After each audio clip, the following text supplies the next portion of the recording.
ProdCon. This might be one of the most fascinating sessions that you guys listen to this week.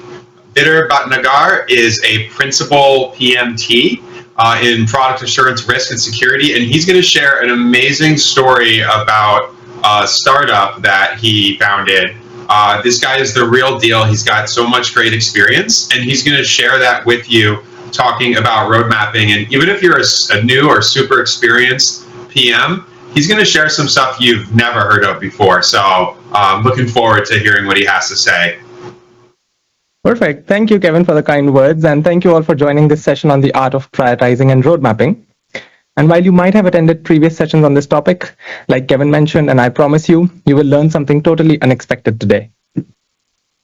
Let's start with something we all love, and that's cakes.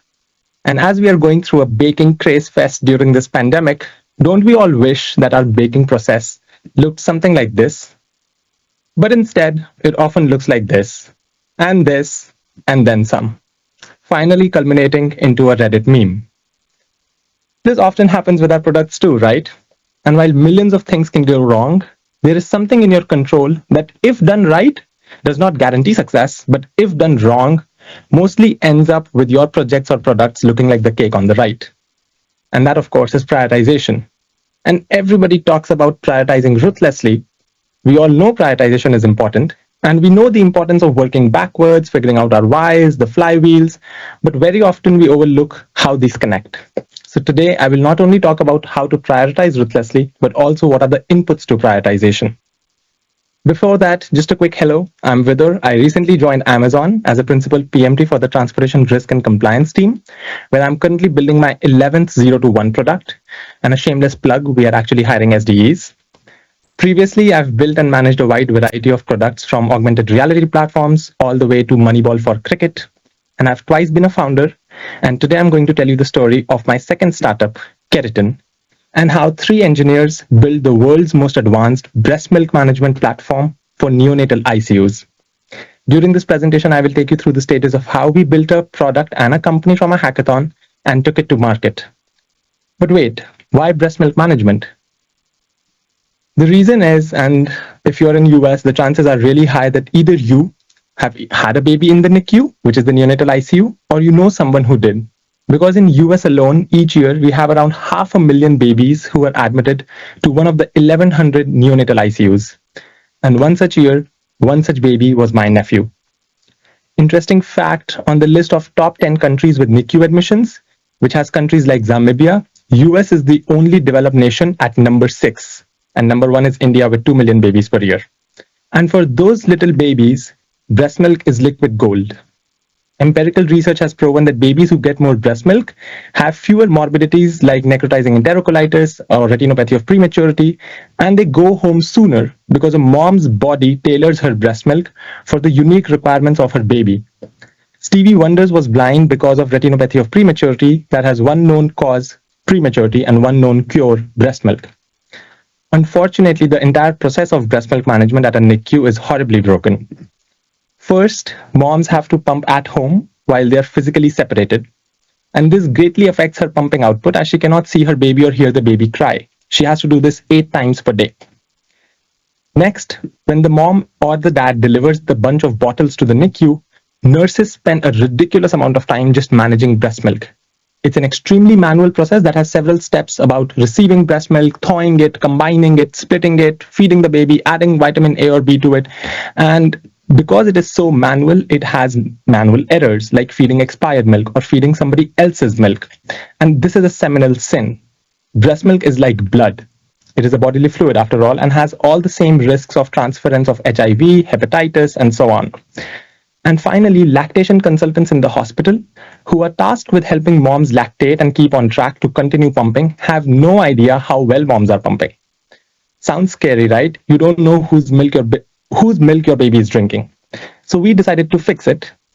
And our secret sauce was a pre-printed barcoded label that would be given to the moms when they would go home. At home, moms would pump, attach this label on the milk bottle, and then use our mom app to start the process. Next, when these bottles would come to the hospital, we created a nurse app and automated every single step, completely eliminating the need for a second nurse to oversee the process, which is called a two-nurse check process. We then provided a way for lactation consultants to remotely keep track of a mom's pumping pattern and the ability to chat with the mom via patient engagement tools. And finally, we digitally bridged the gap between a mom and her baby through photo sharing. So how did I get into this most bizarre yet wonderful business of breast milk management? Well, it all started when I was pursuing a master's in robotics at the University of Pennsylvania, and Penn hosts Penn Apps, which is the world's largest hackathon, where a couple of nurses from Penn Medicine came over and shared this problem statement. Can somebody help us create a dashboard to track a mom's pumping supply from the data that is generated by an archaic tool that we are using today? That was it. That was the original problem statement. And I was the only one that went up to them and said, hey, I've just joined Penn from SAP, where I was building a dashboarding product. Plus, I've had a nephew in the NICU, so I would love to help you build this. During the hackathon itself, we conducted a quick 45-minute design thinking session with the nurses, and we found out that a dashboard is just a means to an end. Actually, the entire process is horribly broken. During the design thinking session, we realized just to prepare half a day's feed by one nurse, they have these many steps. They have to find the container for the baby. They then have to figure out which milk is expiring the soonest, like a first in, first out. They then combine 4 to 6 milk bottles to get to the desired output. They then split them into syringes and then eventually feed. But if you just focus here on the combining aspect, 2 nurses have to come together to make sure that all the 4 to 6 milk bottles belong to the same mother, that none of them are expired, that each has the same level of fortification, which is the addition of vitamins, and then calculate the minimum expiration of the group. It's not rocket science, but when alarms are going off, keeping babies alive is the priority. Also notice we haven't discussed how milk is received, how milk is discharged, so it's a pretty complicated process. And no surprise, it was taking them 6.5 full-time nurses just for bartending and making cocktails, as they call it. Well, this was right up my alley. I love B2B process orchestration processes like products, and we decided that this is going to be our hackathon project. Of course, you cannot have a prioritization conversation without referring the holy trifecta. We were a team of 3 in the hackathon. We went to the drawing board and figured what we could do. So we took stock of our requirements, which were still very surface level. We did not understand. We did understand some things, like they wanted the process to be hands-free and they wanted automated rules. They wanted a way to connect with the mom. But we did not understand a lot of the why behind it. We were 3 developers, each with roughly 30 hours in the hackathon, so a total of about 90 hours to brainstorm and build. And we did the simplest prioritization exercise possible called Moscow. So what's Moscow? It stands for must do, should do, could do, and won't do. Basically, you divide your swim lanes. And we had set ourselves a goal that we will use these next 30 hours to show our nurses what is possible if technology is utilized the right way. We just wanted to wow our nurses. So we divided the different tasks into buckets, and we did this mostly by gut. We had no research on how big each of these problems actually were. And this is one of the risks of Moscow, that it is difficult to calibrate and the loudest voice in the room can win. Well, it worked for us. We created a 2-part solution, a hardware sleeve for the milk bottle that could calculate how much milk was in the bottle to make the process hands-free, and an app that would allow moms to view their babies and the nurses to complete their workflows.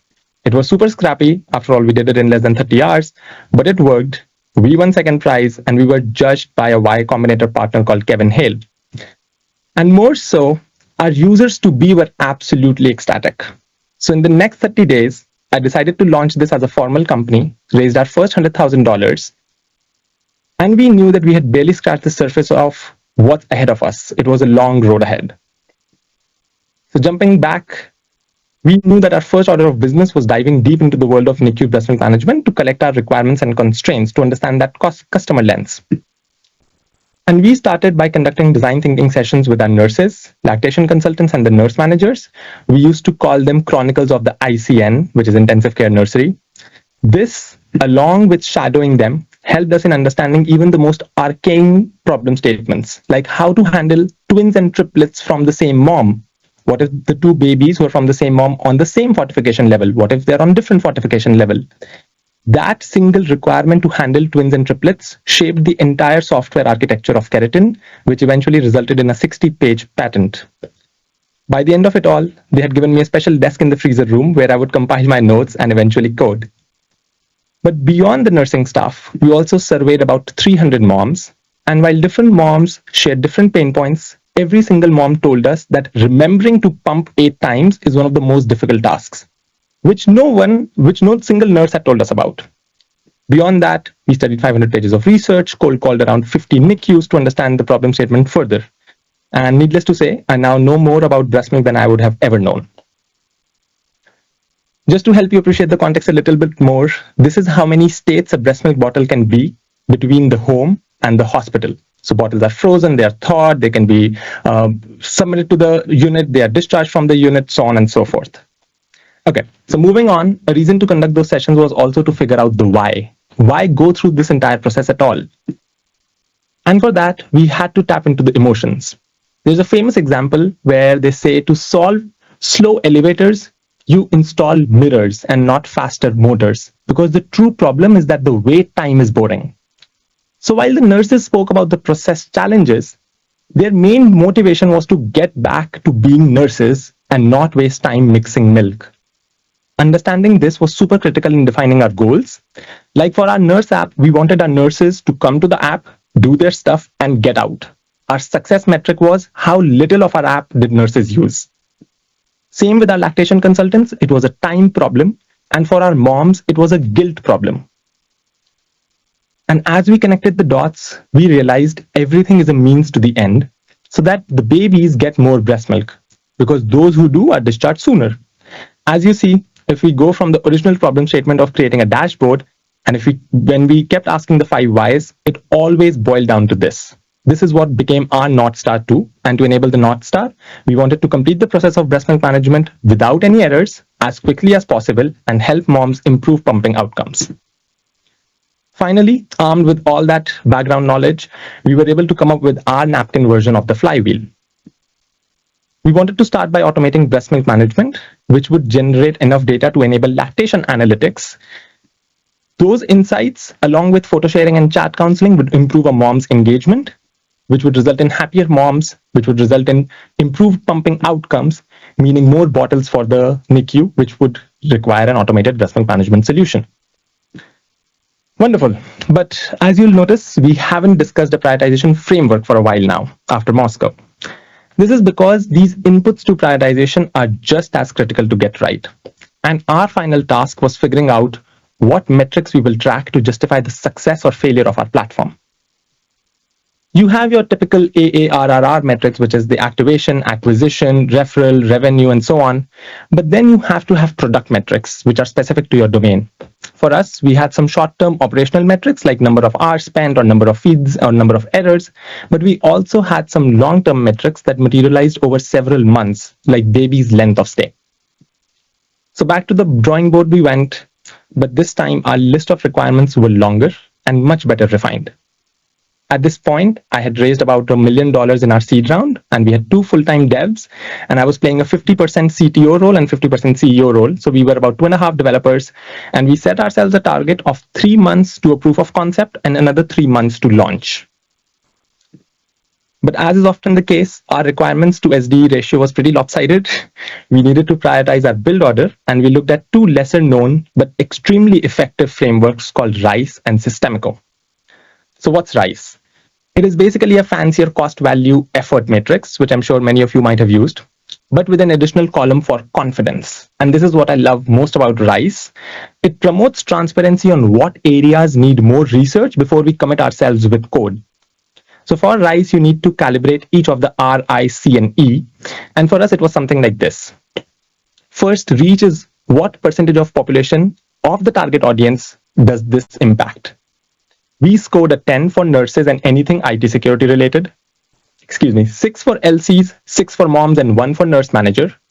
For impact, everything that highly impacted the time spent on breast milk management or the risk of errors or breast milk outcomes or IT security was a 10. And so on, we had 8 and 6 and 4 and 2. Confidence was basically how well we understood the problem. It was pretty qualitative, and effort was in dev weeks. So we filled out our numbers and calculated the total by multiplying reach into impact into confidence and dividing that by effort. So just to dive deeper, if you look at photo sharing, for example, we really understood the impact. Lactation consultants were telling moms to click photos of their babies so that when they go home and pump, they could look at the photo. But we had very little confidence in what the workflow will be like. So this was a 2 on confidence, but a 10 on impact. Based on this exercise, this was our priority order. We could have started coding at this point. But a flaw with practically any framework is that it is only as good as the input you provide. And the one thing that RISE does not take into consideration are your real-world constraints. We had 2 major constraints. First, that nurses could not be trained again and again after a particular version launch. So we had to make sure that most of the nursing stuff related to inventory or expiration tracking or workflow and rules, that had to be delivered together. And since we were dealing with patient data, we had to make sure that everything was HIPAA compliant. This is easy to fix. You can either add another column to the matrix for constraints and then score it, or you can do what we did and just hand adjusted them. And our new order looked like this. Another thing that RISE did not take into account was our order of the flywheel. It did not make sense to deliver a chat app before enabling lactation analytics. Again, it was an easy fix by hand, but you can also add a column for order and score that. So far, so good. If we had just stuck to RISE, this is how our version launches would have looked like. A first version to automate the manual processes, a second version to enable lactation analytics and chat, a third version for photo sharing, so on and so forth. But imagine if you went to a pastry shop and the chef said, hey, have the base crust today and come back tomorrow for the filling and the frosting. Awful, right? But this behavior is widely accepted in software launches. And there is a prime reason for that. It is because we are managing costs. But guess what? The customer does not care. The customer cares about value, not your cost to build it. And this is where a framework like Systemico is really helpful, so that teams don't lose sight of effectiveness while focusing on efficiency. So what is Systemico? It is again a matrix tool, but this time your columns are your user goals, not user stories. And your rows are divided into 4 engagement categories called core, use, engage, and explore. So what's core? Core is the functionality that satisfies the user's basic needs, like user login, user logout, things like those. Use are the features without which the product has minimal appeal to the user. So in Amazon.com's case, it would be displaying products on a page. Engage is the functionality that draws the user to interact further with the product and return to the product in the future. So again, in Amazon's case, that would be providing reviews and ratings. And explore is the functionality that entices the user to go beyond the simple interactions, and it helps strengthen the connection between the user and the product. Like when we suggest people who bought this also bought that. That's an explore feature. So let's say we have these following user stories across these goals for a hypothetical product. The beauty of Systemico is that you can prioritize user stories across different user goals based on the level of engagement that is important for that goal. As you can see, for our version 1 launch of this hypothetical product, we are meeting 6 user goals, but with varying degrees of engagement. And this is great for when you are prioritizing your version launches. Sounds too complicated, right? Let me show you how we did it for keratin. So we identified our goals. Of course, we had the login and the security, but then our 3 big goals were improve the process, which is reduce time, reduce errors, improve the outcomes, and improve the training. We mapped out our stories as per the engagement. And if you see here, for example, all of the workflows are absolute basic necessity of this product suite that we were going to launch. But receiving an expiration notification, like the milk is going to expire, it's a way to explore further. Same with lactation analytics. Charts are an absolute necessity, but sharing photos is a way to engage further, and automatically flagging a mom that is at a risk of stopping is a way to explore that further. We had our first goal. We wanted to do a proof of concept launch in 3 months. So we identified what is important for that version and finally started coding. And on Christmas Eve of 2016, we demoed for the first time Care Mom and Care Nurse apps to the hospital staff with end-to-end breast milk management and lactation analytics. If you notice carefully, the reason I'm hiding behind the nursing staff is because I was in my sweatpants after coding for about 30 hours straight and pulling an all-nighter. Our nurses absolutely loved that level of automation that we were introducing. By then, we had already closed our seed round. We were on track to launch our pilot in the next 3 months, and the first baby was about to come on our platform. So we once again revisited our system echo and looked at the most pressing and value-adding features we needed to add for our first launch. We chose login, logout, and all of the security stuff, of course, but we also built chat using a third-party service and the ability in the Mom app to receive photos. That's all the dev time that we had. We were finally getting there. And just a quick side note, launching a 0 to 1 product is truly exciting, but it is also a lot of work. So I wanted to share this extensive checklist with you folks that I have used over the years. It is available on Pinterest if you search for the ultimate product launch checklist, but don't worry, we'll also find a way to get you this deck at the end of the session.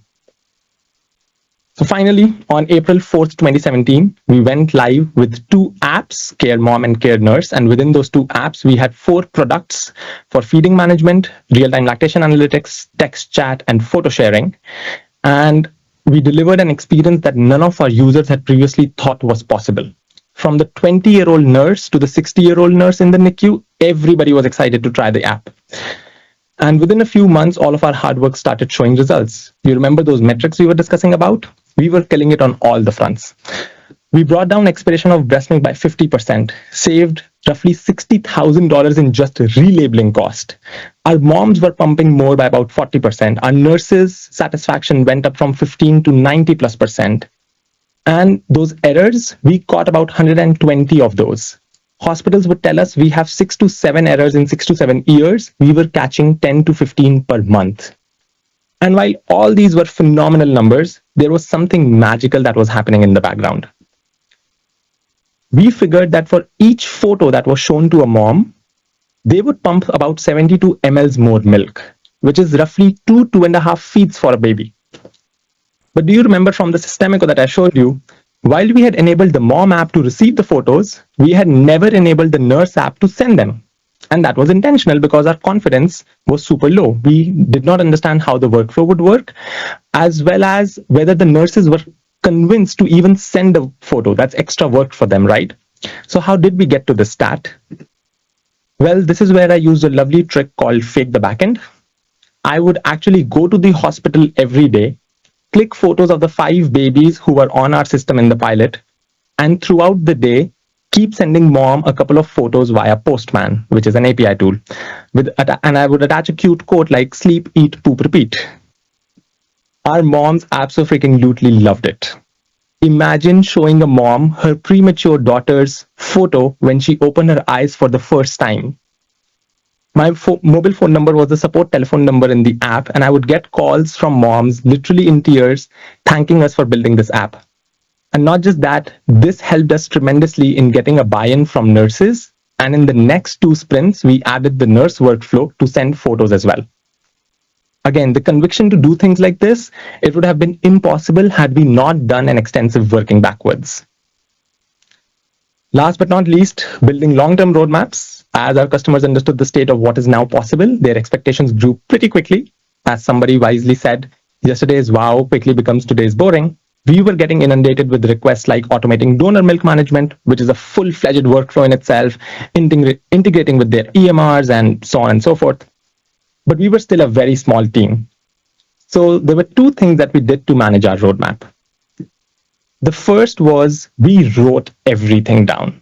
Every single feedback, whether it was from our customers, a salesperson, a test engineer, whether it was an idea, a moonshot, whether we understood 10% of it or 90% of it, it went into our backlog. Then we divided the list into these different sections and basically ran the RICE and system echo process again. This is actually the process followed by a wonderful company called GitLab, and I highly recommend their open source product and engineering handbooks. They are a super wealth of information. Overall, just be explicitly thoughtful about long-term plans, size your market, know where you are, find a hypothetical path to meet the demand, and move towards those long-term plans using short-term objectives, which are sub-goals, and corresponding key results, which are clear and unambiguous milestones to pace progress. And while building is sexy, not building is better. I know this sounds like an anti-thought, but sometimes you have to say no. and that is a thin line that PMs and SDMs walk, remember that every feature you add has a cost way beyond just its development. What you're seeing on the screen here on the right is actually how Slack decides whether to show you a notification or not in the Slack app. So things can get pretty complicated pretty quickly. So where is Keratin today? Well, we have done about 500,000 verified feeds for 6,000 odd babies and caught about 5,000 NICU errors. But most importantly, babies on our platform are going home 3 days sooner. Although we cannot take entire credit for that, we like to believe we played an important part in that journey. And for that, not only have we won several different awards, even our customers like Penn Medicine have won awards for using Keratin's technology. So that about wraps it up for me. I've put together this list of some great reading material for you all for when you get access to this presentation. Let's do some Q&A. All right, awesome presentation, Vidur. It's a great story. It's the third time I've heard it now, and I still got choked up hearing that photo story. Like, having babies, I guess, will do that to you. So it was really amazing. Thank you.